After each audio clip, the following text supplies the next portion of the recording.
खुलुमबाय बयखौबो good इवनिं all आङो दिनै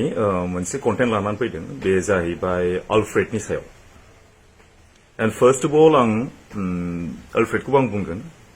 आं जा कन्टेन्ट लानानै आं बुंगोन बेखौ नों गाज्रि दामोन दा मोनसे खोथाया नोंनिया जाहैबाय माखासे बुस्थुआव जेनेबा नों सोरजोंबा बहाबा मार्केटिं खालामदों ब्लेक कब्रानि सोरबा पाब्लिश खालामनो थाखाय मार्केटआव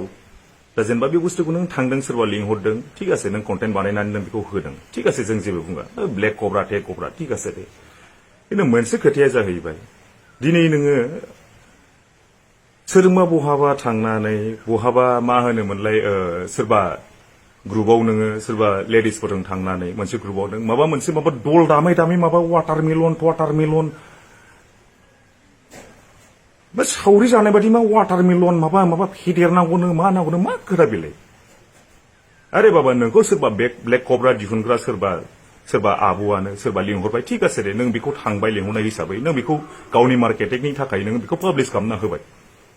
जेरावखि थाङा मा नोंना कन्टेन्टआ बेनो बे माबा बहाबा मा फेदेरनांगौनो माबा वाटारमेलन होख्राव बुंनाय गोदाव मा दरखार जेनेबा बेथ' जोंनि इयुन जेनेरेसनावथ' बे मोजां गोहोम गोलैनाय नङा दिनै मोनसे खोथा आलफ्रेड दिनै नोंनि जोंबो साबस्क्राइबार एन्ड स्पेशली जोंनि फादार नोंथ' जोंनि फादारखौ सिनायखागोन नोंखौ फादारा एफा मोजां मोनो नोंनि कन्टेन्ट लाबोनाय मानाय नोंनि ट्रेभेलिं खालामनाय मानाय ट्रेभेलिंआव थांबाबो नोङो आरे बाबा नोङो लकेसन नों एक्सप्लर खालामब्रा माबा हनै माबा लंथं उन्दुदोंनो माबा हेन उन्दुदोंनो बेफोर मा मोनसे माबा जायो नामा दे बुंलाय जोंनि मादार नायो नोंनिखौ जोंनि फादार नायो जोंनिल' नङा अनेक मानसियानो नायो दिनै नोंना साबस्क्राइबार दङ